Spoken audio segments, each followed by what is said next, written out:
Mando Fandos, welcome back to the Mando Fan Show. I'm John. How are you? Thank you so much for joining us today. Joining me as always is Lacey. How are you, Lacey? I'm back. Back? I was gone. I love Bill Burr. He was great. Not this episode, but... Okay. Lacey, where's James? He's on his way to Connecticut. That's right. He is. He's in a tin can in the sky on his way to Connecticut. Probably listening to a podcast that isn't ours, but that's okay. He'll be landing soon and joining us tomorrow because it's the Rise of Skywalker Eve. But joining us today, you guys know him as a stage host for Disney and Star Wars Celebration. It is DJ Elliot Hansen. How are you? What's happening? That's me. Woo! Well, not quite as warm an introduction as I'm used to. Sorry. I wish I had audience noise I would just play. Yeah. It's okay. My dogs are doing parkour in the background right now. So. Well, Lacey will edit in canned laughter or applause too, and all that sort of stuff. So there we go. Perfect. It'll sound like an episode of Three's Company from like the early 80s. Nothing but the best. Yeah, right. All right, guys. So we're here to talk about Chapter 7 of The Mandalorian, which was called The Reckoning. And we're calling our episode 7 of the Mando Fan Show, Kuiil or Be Kuiiled. Oh. Right? You're such an idiot.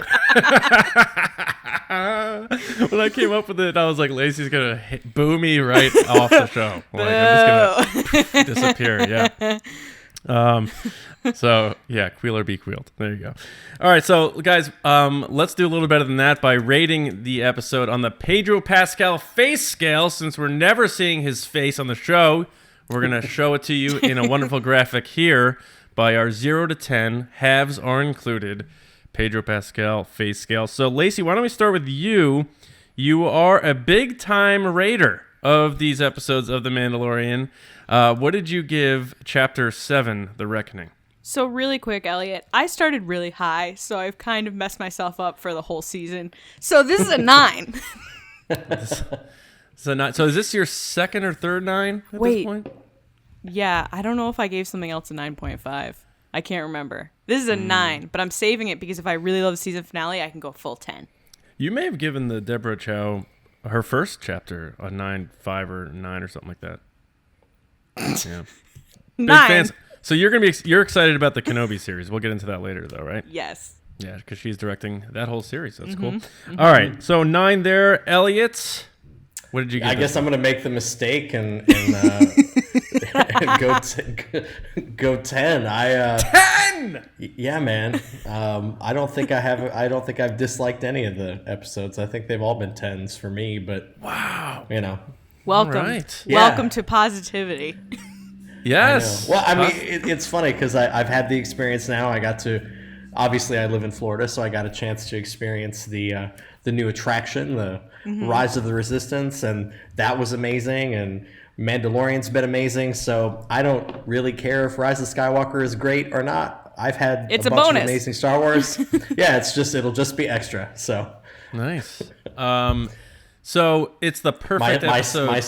My Star Wars cup is full right now. Yes, there you go. It's not even half full. It's just completely full of 10s. Okay. I actually gave this is my highest score of the season. I have breached the 9 region. So I'm giving this one a 9. Well done.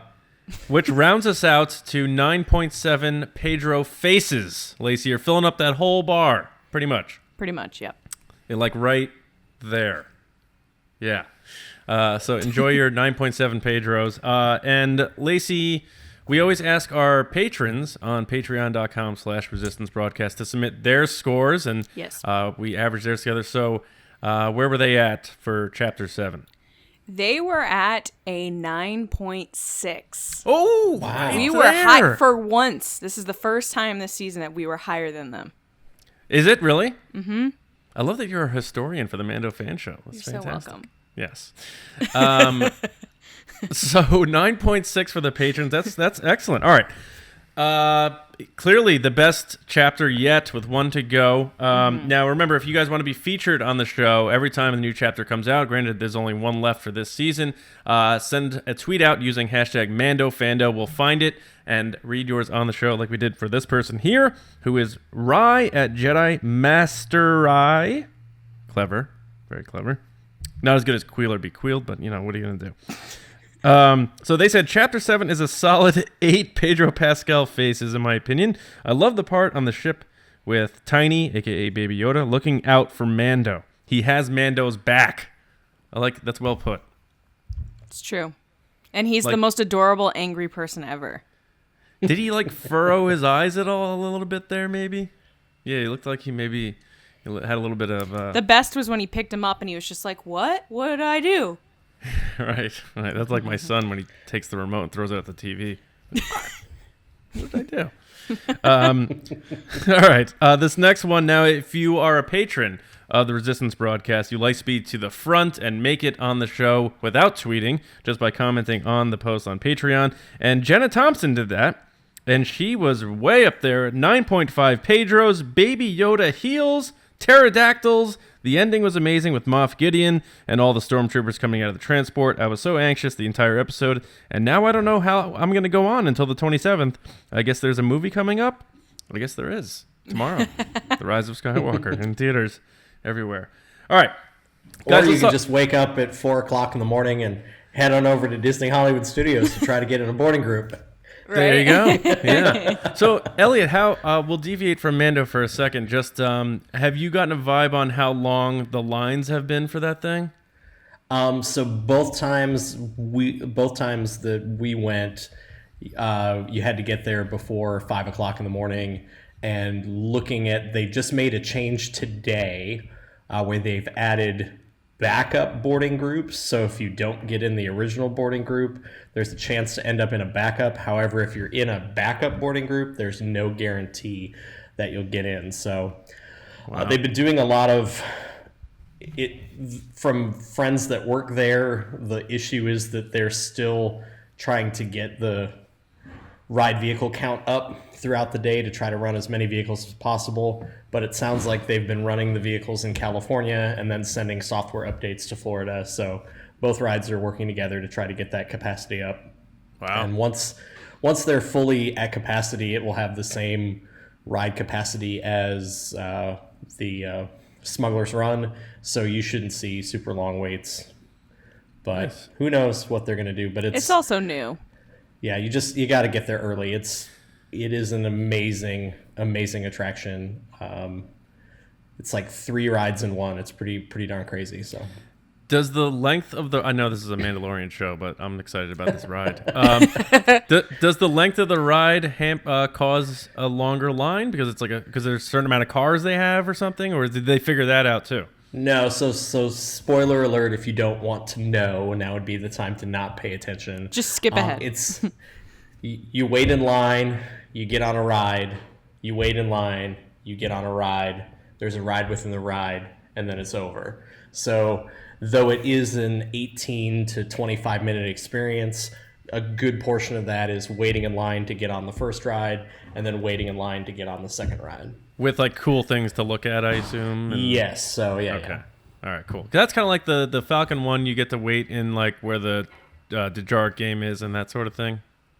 Yeah, they've done a really good job. You're in line, there's a pre-show, there's another pre-show, you get on a ride, there's a pre-show, and then there's a line, then there's another pre-show, which takes you to another pre-show, which gets you on the ride, and then it's over. So it's a lot of you're constantly moving, but it's a really neat experience. That reveal. I mean, everyone's seen pictures of the hangar, and the reveal of the hangar is absolutely breathtaking when you see it the first time, because you can't. The scope of that building, you just can't see in pictures. Wow. So, and there's probably a lot of little Easter eggs and things to look at there. Yep. Just like there's a lot of Easter eggs in The Mandalorian. I was exactly. Like, where are you going? And so there's been some episodes of the show, like the double dose Filoni one on Tatooine was just sock full of A New Hope Easter eggs and references. I didn't find a ton in this one, but let's go around and point out things we may have seen, and not just Easter eggs, callbacks or references to other things in Star Wars. One that I'll point out just has to do with Gina Carano herself. She's like pretty much literally MMA fighting right out of the gate in this episode, and she was a professional MMA fighter. She even got the guy she was fighting who looked like the same species as Darth Maul to tap out in the Mandalorian show, so that's kind of cool. So that's a reference for me there. Lacey, you got one? So I didn't find much in this episode, to be honest, but the only thing I really found was there's a part where she's fighting the guy and he grabs the chain and he pulls her forward and grabs the chain and keeps pulling her, and it's very similar to the way they do it with Rey in The Last Jedi, where she's like attached and she gets pulled forward. Oh, the guard? Or like Leia and Jabba the Hutt. Or that, yes. Oh. Good point. Good point. Elliot, any references or Easter eggs or things that you saw in this chapter that was the perfect episode of television? The two things that just that I picked up on, the first one was the foldable sides of the TIE fighter. I never knew that was the thing. Yeah. Like anytime I've ever seen a TIE fighter in a hangar, like the wings were up and it was sitting on them, so it was weird to see that happen. That was and then it was really cool. I remember at Celebration they talked about they used a bunch of 501st folks for an episode, and obviously this was that episode because there were all of those very accurate stormtroopers in very clean white stormtrooper costumes. Right. I know one of the guys that was a stormtrooper. I didn't know I did, but he was there. Yeah. Really? Yeah, this guy, Mark Edwards, who's a photographer, was one of the stormtroopers, and I've worked with him before at events. Oh, cool. He posted a picture of himself on the set, and I was like, wait, what? Did you notice that scene has no Baby Yoda in it, so it was very easy to keep it from them. Right. Oh, that makes sense. Yeah, that's a good point. How do you get like 25 people to not talk about that? That's like someone was talking about how good those kids were in the Village episode. Right. That they didn't like go telling their classmates and stuff. Well, Bryce trained them. She was like, "We're not telling people, right?" I bet she did. Yeah.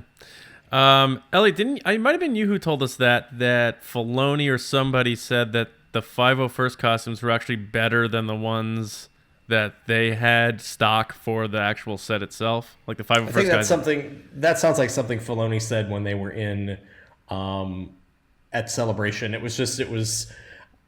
I think I remember that the director was like, "Hey, we need a bunch of stormtroopers," and he was like, "I know exactly who we can call," and then they all showed up. So they must have been thrilled. Did they get mentioned in credits or anything, or a thank you? I didn't. No screen credits. So. Oh, okay.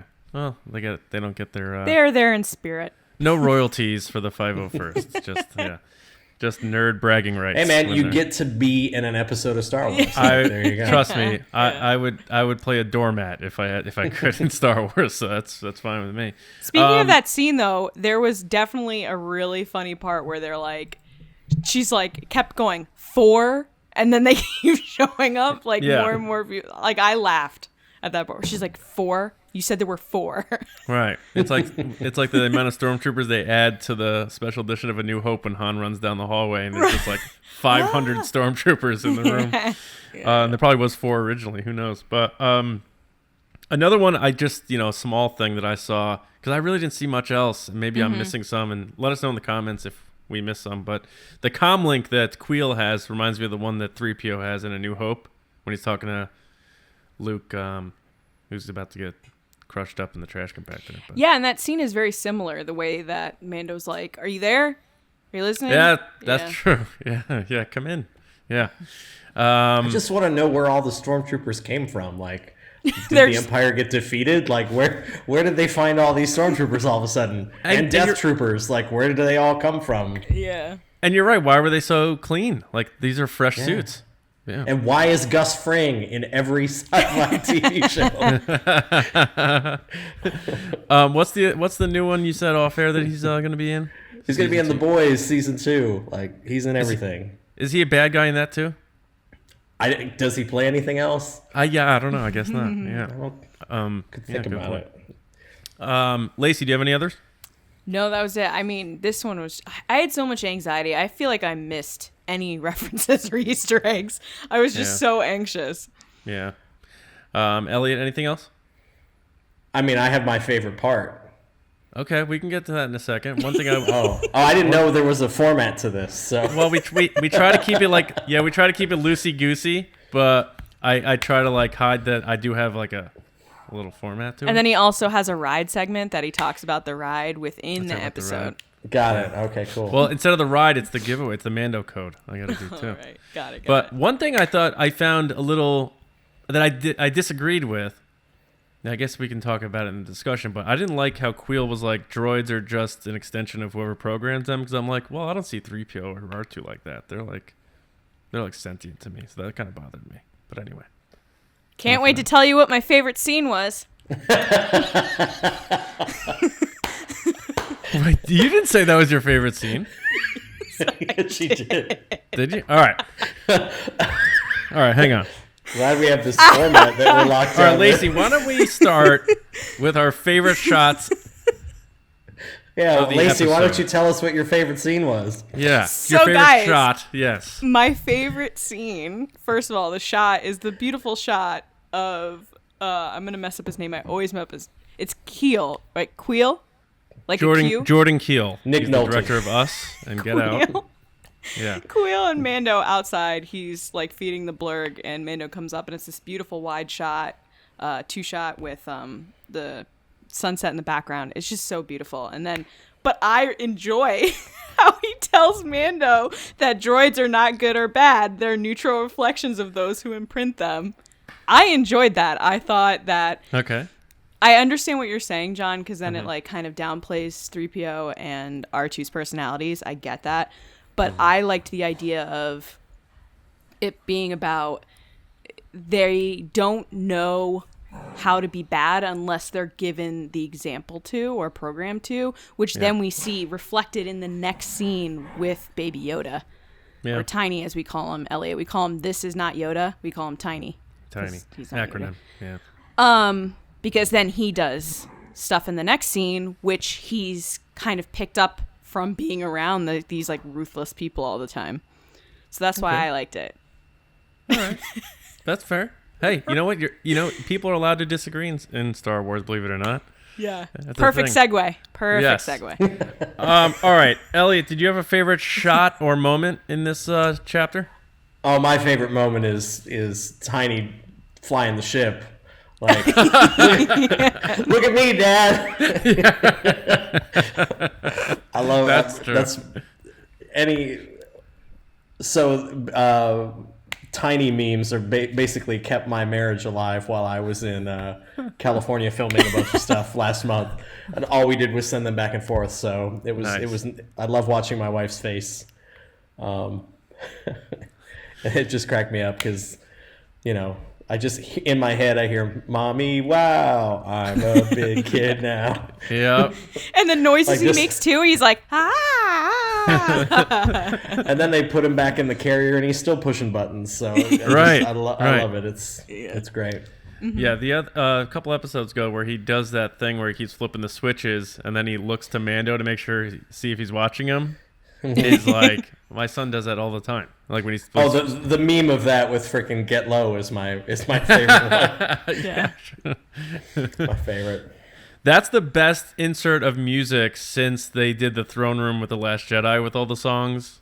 And now Yes. I think that's so cool. There was an Okay. Africa one where he turns on Africa. Toto. Yeah, but Yeah. "Get Low" is way better. I know, but Pedro Pascal was like, I would never turn that off. That's what he retweeted.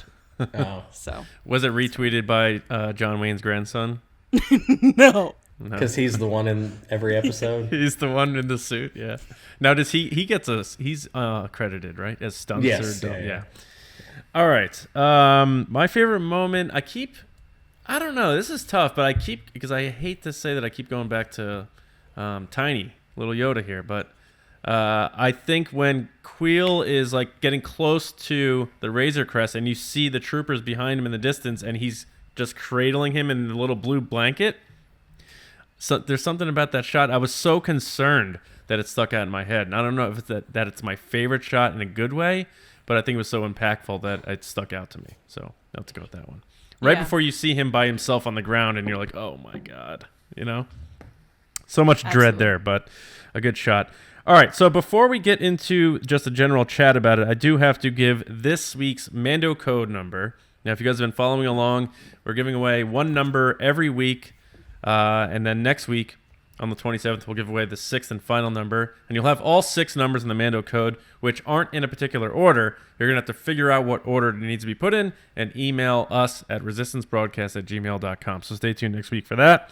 And the person who wins, the first person to email us with the correct code sequence, will win a electronic Boba Fett premium helmet from Black Series. So I hope you've been paying attention, and your mission continues right now. This week's number is 7. Jot it down, tattoo it on your hand, whatever you got to do. Figure it out. 7. Yes. Okay. Why'd you do it like that? Like that. That's how I would do it. How do you do it? 3 7. and 4? 5 and 2 is 7. You don't do the peace sign? No. You guys are weird. What about just like a 7 with like that? Yeah, if you count, it would be 1, 2, 3. Yeah, 1, 2, 3, 4, 5, 6, 7. 7. That's how you count it. All right. Not 1, 2, 3, 4, 5, 6, 7. That's whatever. That is such a nitpick. How dare you?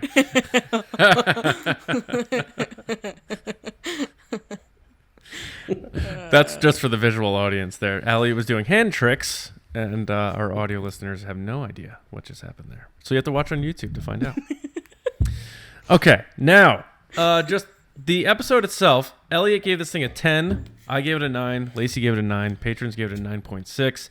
It's obviously a big deal. Deborah Chow, her second episode, probably surpassed her first episode, which may be the second best episode of the season. So how would you guys do 9? Like this? 9 is like a 1, and then an X, like Roman numerals. I give up. Okay. All right, so best episode of the season, Elliot, you gave every episode a 10, you said. So is this one like a higher 10? I haven't found any episode that I've disliked, so it's everything I wanted and more. So every episode is, I haven't really seen one I didn't like.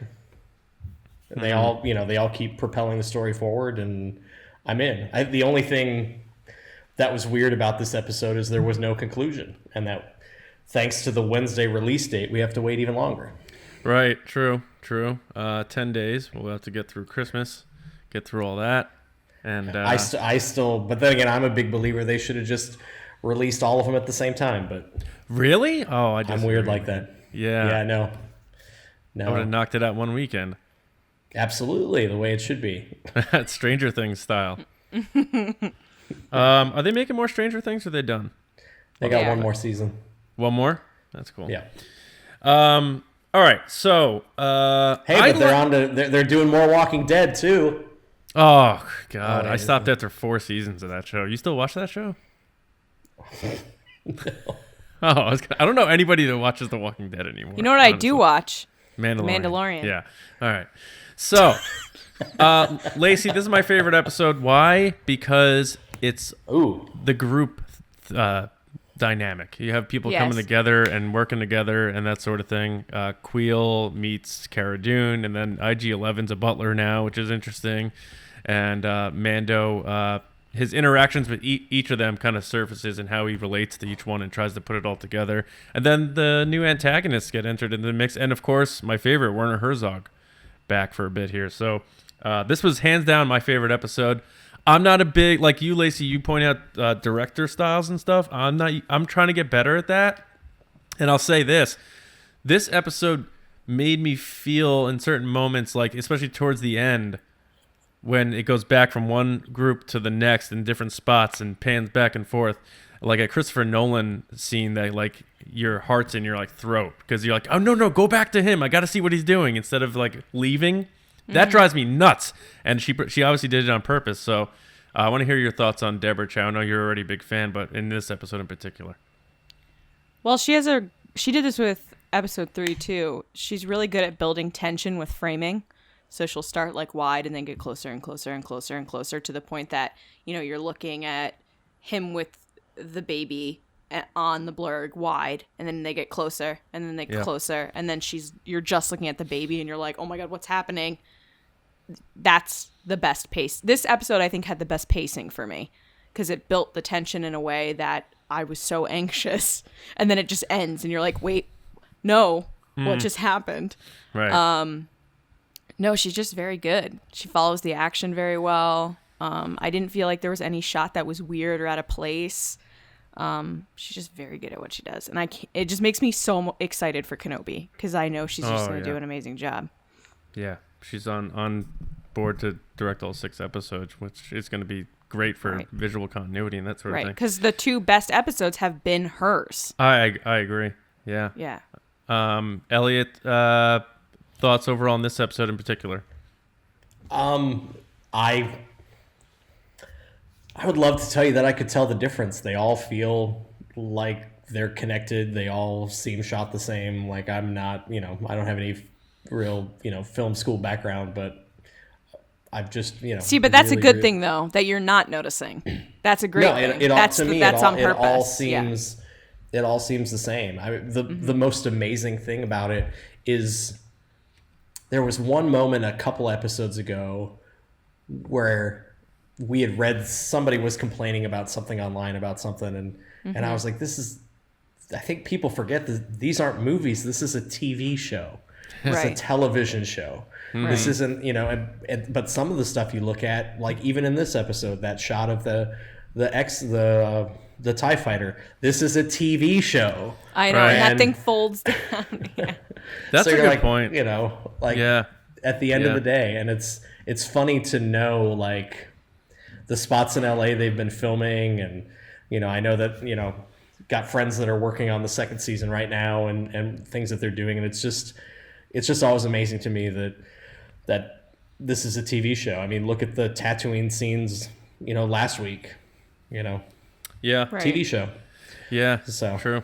And that whole volume thing that they're working in, I think when Clayton was on, he said he had spoken with people who had been working on the set in the 1st season in the studio and thinking that what they're looking at was tangible objects and sets and stuff, and then someone flipped a switch and everything disappeared, and these are people who are working on the show and they didn't know.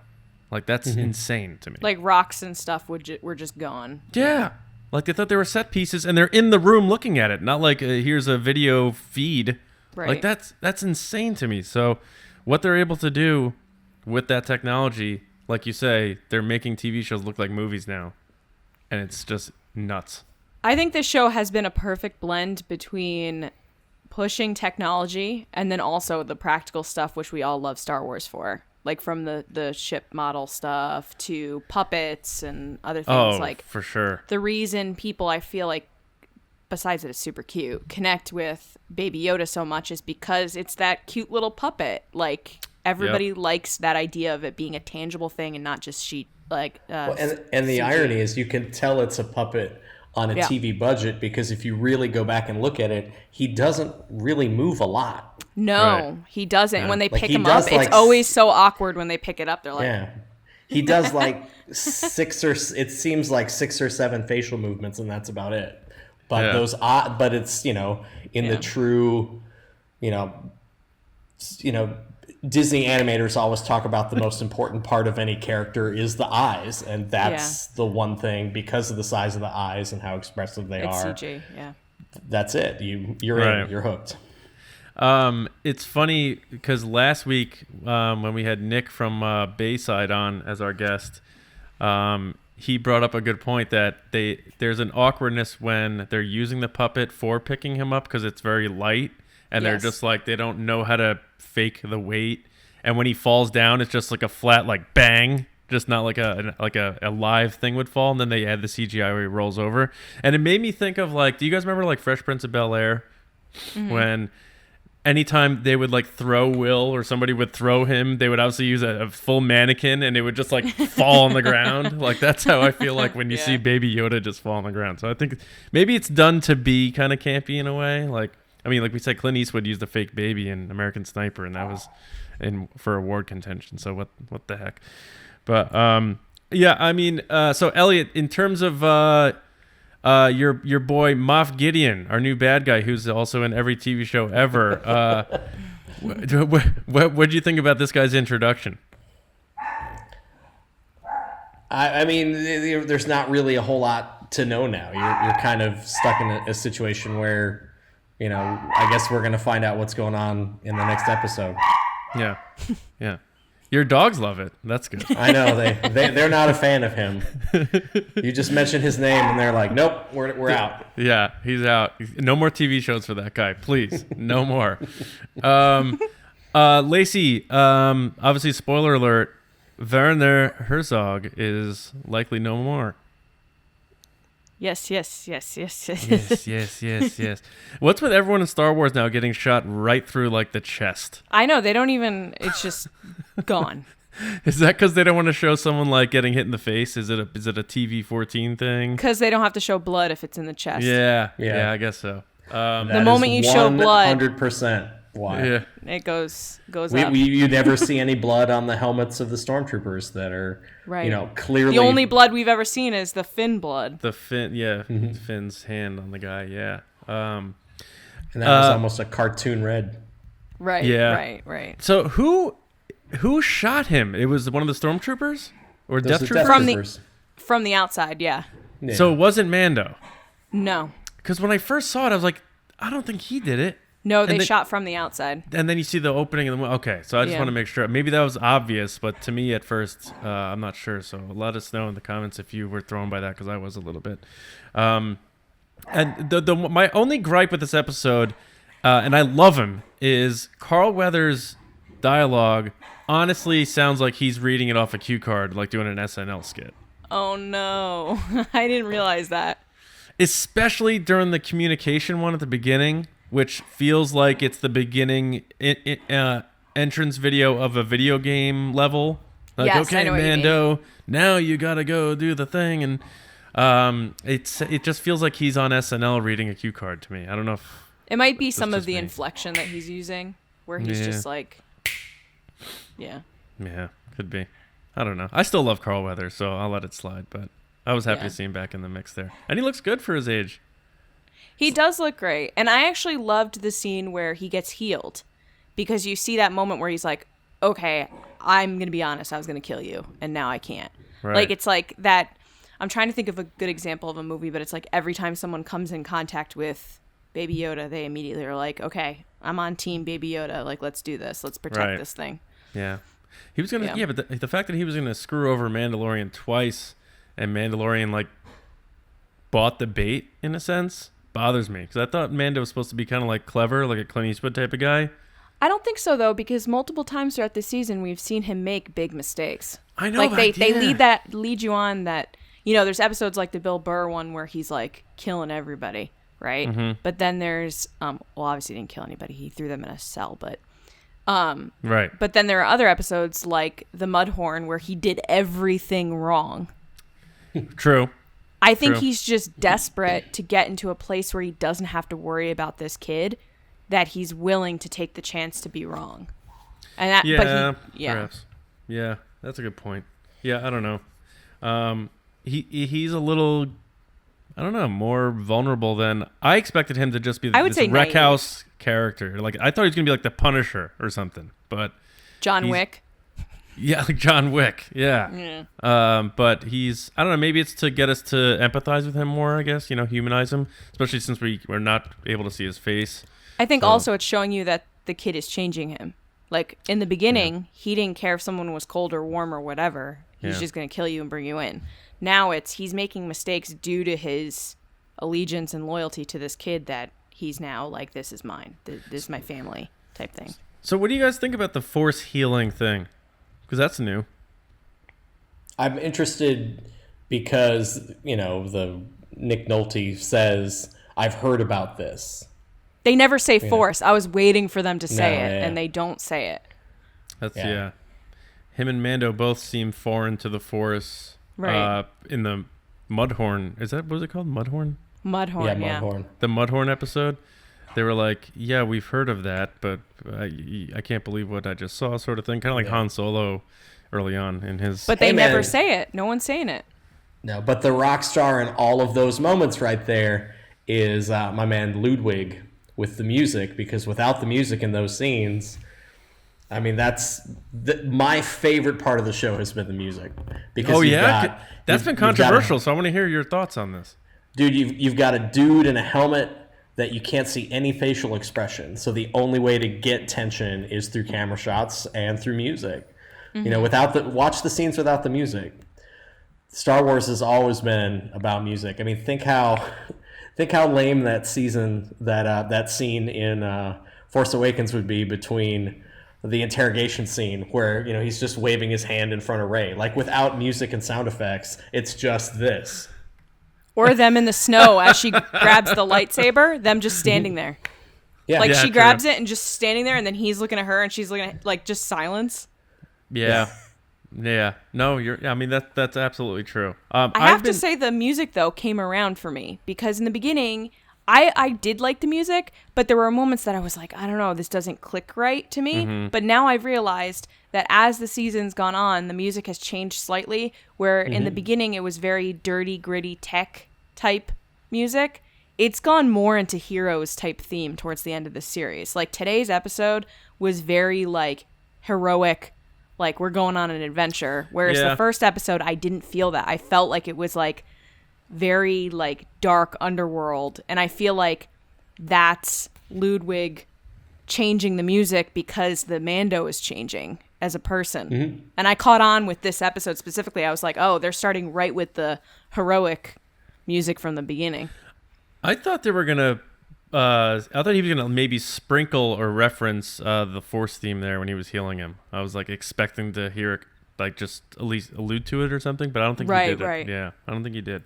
I don't think until they flesh out that character, because, I mean, all we know that this thing is a kid. We recognize it from the other TV shows, but imagine somebody that has never seen Star Wars that is watching the show for the first time. It's just some weird green dude with big ears. But that's why it's so successful, because people are connecting with it that have nothing to do with Star Wars. Yeah, that's true. Well, because it's turned into, The Mandalorian has been good because it's going back to the Disney fundamentals of story. If you tell a good story, and I mean, this is turning into that, you know, that buddy road comedy, you know, sort of thing that we're used to. That's true. This all of these stories that we've watched, these aren't new stories. Last week, the prison break, we've seen all of this stuff before in other things, but it taps that primal, storytelling gene inside of all of us. Where we're like, okay, we know what's going on. Like, we know what's happening. Right. You know, everything is recognizable. So that's what, I think that's why people connected with Force Awakens, is because it's the story that we were used to and we knew what to expect. And, you know, maybe that's why there are folks out there that aren't as big a fans of The Last Jedi, because the story doesn't necessarily follow, typical storytelling tropes that we're used to. But this show just, that's fair. Between the nostalgia and the little hidden Easter eggs and watching the score and the music develop, like, this show, again, like I said earlier, my Star Wars cup is full. I'm good. I think I'm more excited to see where this show goes than going to the movie tomorrow night, because I definitely know I'm not going to get let down with this Mandalorian finale, and I don't, who knows what's going to happen tomorrow night. I don't know. You guys know. I don't know. Could anything happen in the finale that would make you go, oh? No, because, I mean, it's when has Jon Favreau in his career ever let me down? Yeah, I mean, if they killed Baby Yoda, that would let me down. Yeah. They're not going to do that. I know they're not, but I'm saying that's the thing that would let me down. That would really, like, that would mess me up. Bob Iger would be like, I've got money on this, John. You keep Baby Yoda. No, I I think he's gonna talk.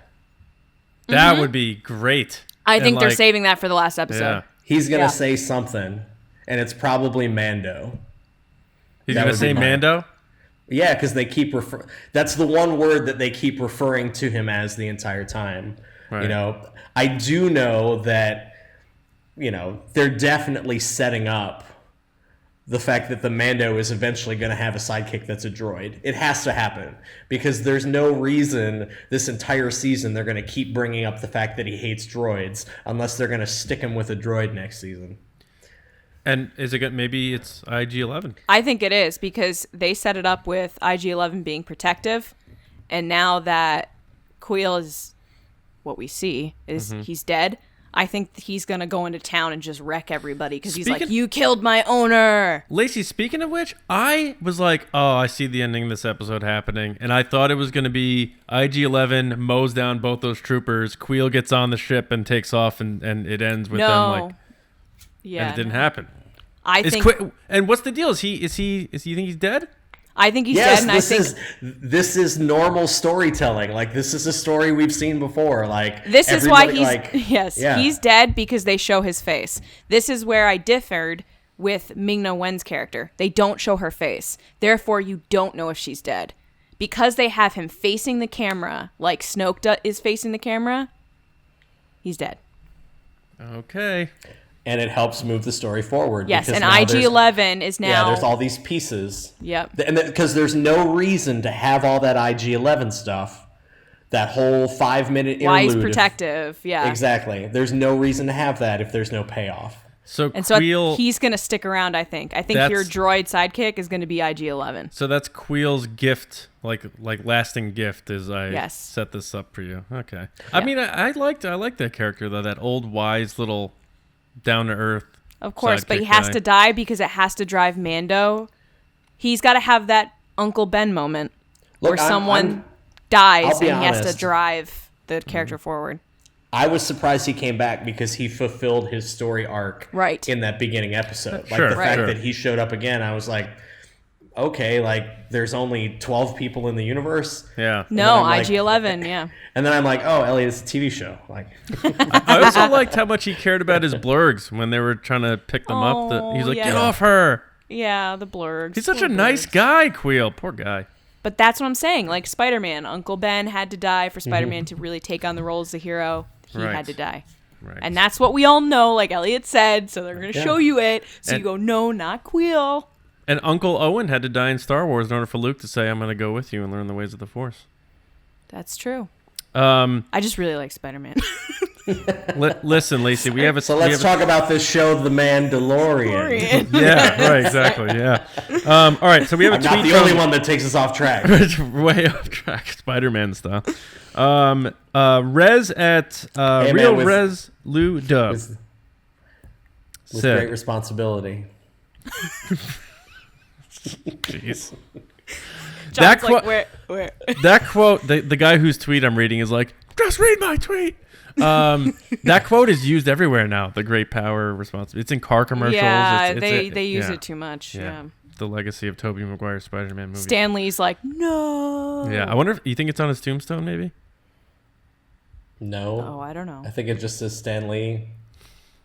1901 to 1901? Was he? I don't know. He's 115 years old. Him and Palpatine went to high school together. All right, Rez at Real Rez Lou Dub. What's up, Rez? He said, so much Star Wars here, from Force Choke and Force Healing to more Herzog. Rest in peace. The Werner Herzog's not dead, just the client. The Death Troopers and a TIE Fighter were great, and having Cara Dune and Kuiil back to help Mando is perfect. Tiny needed to be captured to bring out the Mando in the Mando. So he's thinking, now we're looking ahead, that Mando's finally ready to really wreck some house because they took his boy. Yeah. Like the revenge, I love revenge stories. I love revenge stories. Like, I love Punisher, Death Wish. I love, like, you killed my family and stuff, and now it's go time. I love stories like that. So if Mando's gonna show up and start mowing people down, I am so in. So Do you guys think that's where we're going in this final one here? You think it's gonna be like just this all out, I'm gonna take you down type of thing? Well, I think one of two things are going to happen. That's going to happen, or we're going to spend all next season trying to get Baby back. Oh no! I mean, oh, jeez. I don't know. I'm curious if they cliffhang this series or not.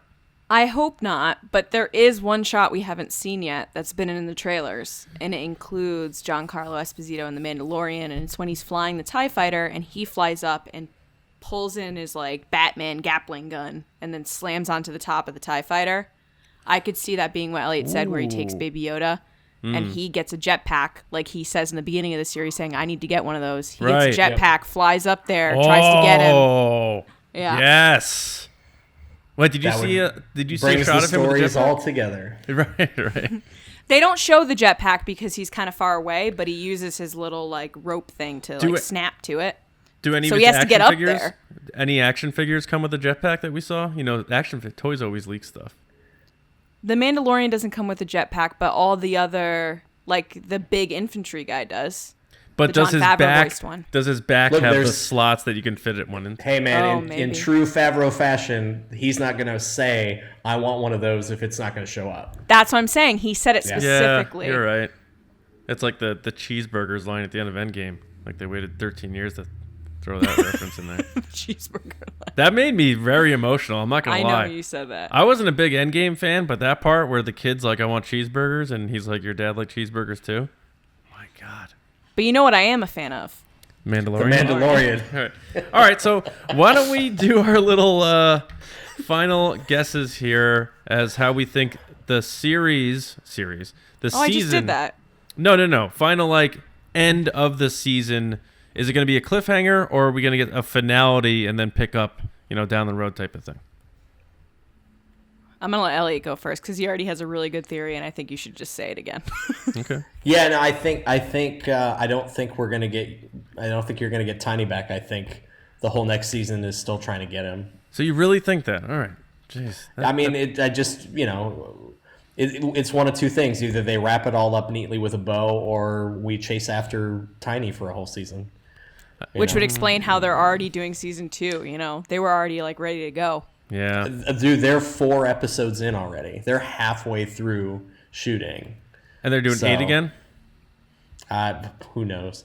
Oh, yeah. Interesting. Do you think... I do. I can confirm one of my theories because of what my friend does in the show, but I'm not going to throw him under the bus for that. Fair enough. I'm not going to even potentially get anybody in trouble. No, that's because I need that house to stay in when I go to LA. So that's very important. There you go. Yeah. I also don't want to be spoiled though, because like over the weekend I went to a wedding, and the guy that was at the wedding works for Disney Plus, and he's seen the whole series already. And I was talking to him about it, and he was like, "Oh, you like Baby Yoda? I got a suitcase full of Baby Yoda plushes." And I was like, "Of course I like Baby Yoda." And then he was like, "Oh, I've seen the whole series. Do you want to know what happens?" And I'm like, "No, I don't want to. No, absolutely not." So like, yeah, no, we don't want to know. Right. I don't know anybody that knew anything. So how about that? You know me. Right. Yeah. And You know me. Do you guys think we're gonna see Pedro Pascal's face at all before this season is over? No. Do you think next season we will? No. Really? I think they're going to make a third season. Why would you make such a big deal about a Mandalorian never taking his helmet off if you're going to have him take his helmet off? I don't know. And it sure is a heck of a lot cheaper to be able to put anybody in that suit whenever they need it. No, you're absolutely. right. No, you're right. All right. Interesting. Yeah. Okay. Well, that pretty much puts a bow on this one. Let's see. Where are we at? 1 episode left to go. All right, Elliot, any final thoughts? With great power comes great responsibility. There you go. Yeah. And every episode was a 10, not 10. a 9. 10. Or a 7. 10. A freaking 10. Varsity Blues is up in here now, too. Yeah, that's right. That's right. Rest in peace, Billy Bob. I don't want your life. I don't want your life. I love that movie. That's a good movie. All right, Elliot, the music. So a lot of people have said they're wishy-washy on it. Why should people come around to Ludwig's music? Because it's good. It's developing. It's organic. I mean, you were never going to get John Williams because he's retiring. He's gone. And, some of the other choices out there sound like John Williams. This doesn't sound like John Williams. It's totally different. It fits the mood of the movie. And, it's very driving. It's very, it moves. It moves forward. It feels, like you're riding a horse. It feels very like, here we go. Okay. I'm telling you, if you listen to the first episode soundtrack, which I might go do, and then listen to this past week, you're going to get notes of this week's in the first episode, and it builds as you go through the season. It was so crazy today when I was listening, and I was like, oh my God, it's like, it doesn't do the with little like tribal stuff anymore. It's all like Rocky hero stuff. Right. One of my favorite pieces is that piece with the Battle of the Mudhorn, because it's just this really dynamic sounds, and it was just unlike anything that I'd heard in Star Wars before, and I was like, oh wow, this is cool. And it took a while for me to kind of get in on this sound, but I have put together 2 very cool little remixes. So nice. And you said, by the way, because we were talking off the show a little bit about the music, and you had said that Ludwig did this whole thing in his pajamas on his couch. Yeah, that's the rumor that that I've heard is that he did it at home, and it's so funny because music production has gotten easier to do, and it's just again it's a TV budget, so I mean I'm a huge fan. He's done a really, really great job, and I look forward to hearing more. It's nice. It would be really easy to put the Force theme in there. It would be simple. We know what it sounds like we know what it would do, but and maybe we'll hear some of that stuff, but I don't need it because what he's got works. He's making it his own. Yeah. At this point now, when you listen to it, you don't notice it's there, and that's how you know it's good. And breaking the mold is huge because everyone's so used to that John Williams sound that was, like you said, sort of followed by Giacchino and John Powell. And now that they broke the mold, they can do a lot of things. And because people have accepted it. So I think that's a huge part of it, too. And with great pajamas comes great composition. So there you go. All right, Elliot, you're a big social media guy. So where can people find you on Twitter and your website? 47 Twitter followers and 22 Instagram followers. The easiest thing is to go to djelliot.com, and everything is linked from there. Okay. Where are you next, Elliot? What's your next thing? New Year's Eve, I'm at Epcot. And then we start traveling next year, confirmed for Star Wars Celebration. So we'll be back there. We've got some very exciting things planned, and we'll be all over the place there. So, and it looks like potentially, fingers crossed, the return of the fan mixer. So that very exciting party that we had in 2015, it looks like we're trying to recreate that again. So that'll be so pumped. Nice. By the way, Elliot, speaking of Celebration, this past year you brought me up on stage and you said that my favorite pizza topping was pineapple. Yes. And they recorded me on stage, and John was in the audio of the recording, and he just goes, oh, God. It's not the pineapple, it's the ham part that really... I don't know. Yeah. But I lost, by the way. Yeah. I lost the game show. All right, Lacey, you're always winning on social media, though. So what is your... everyone knows your social media handle. You're about to hit 7,000 followers, just booming. You're making this so weird. Yeah, where are you at? People can find me on Twitter and Instagram at Lacey Gilleran.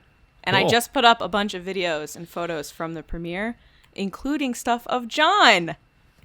Me? So you. Thanks. Check it out on my cool. Instagram. All right. Yeah, I got to hug and hang out with Chewie for like the first time, and not like. But you froze with Bob Iger. I did. Yeah. Had my Make Solo 2 happen. Why? Tie on. Why would you freeze with Bob? Like, Well, because I don't know him like you know him probably. He's like the nicest guy. He's just So the best best thing, Elliot, is before that, he's like, if I see Iger, I'm going to say, make Solo 2 happy. I'm going to show him my tie. And I'm like, okay, do it. That's awesome. So then we see him in the tent at the premiere, and I see him, and I'm like, this is the moment. And I look at John, I look back, and John looks, and he just goes, and Bob walks right by him. Like, they brushed shoulders. He could have just been like, my tie, and he didn't. My white whale. Bob Iger. One day, Bob. One day. I mean, we can you want to text him? Like, we can make a... No. We'll talk, Elliot. But the best is we were talking to Matt Martin later that night, and Matt was like, he would have loved that if you said that. Yeah, probably. Yeah. Well, the I don't want to know if I'd name his name or not, but the event guy said Chewie would very much like my tie, and then I took a photo with Chewie, and there you have it. So, and I think the random dude in that suit really wants Make Solo 2 happen. Look, you're trying to be funny, but I think he meant a little more. Some guy making $15 an hour. Right. A very tall dude. Local college basketball player. Probably somebody that spends time with Goofy down at Disneyland, 5 days a week. Yep. For sure. All right, guys, you can find me on Twitter, not talking to Bob Iger, at Johnny Hoey.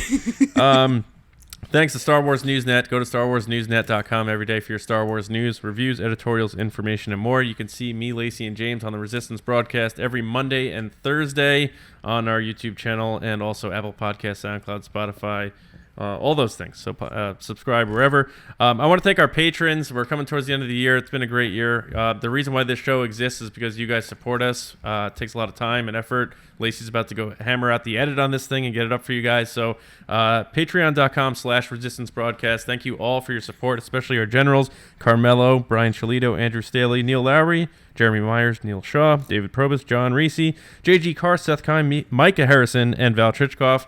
Thank you very much, generals. Next Friday, not this Friday, next Friday, 12/27, we're going to have Jeff Lowe on from Lights Camera Barstool, and we're going to talk about Chapter 8, the finale for Season 1 of The Mandalorian, so we're excited for him to join the crew. So thanks for watching, listening, being Mando Fandos with us here on The Mando Fan Show, and we'll see you next Friday. So until then, we'll see you around, kids. Thanks, Elliot. Bye. With great DJs come great episodes.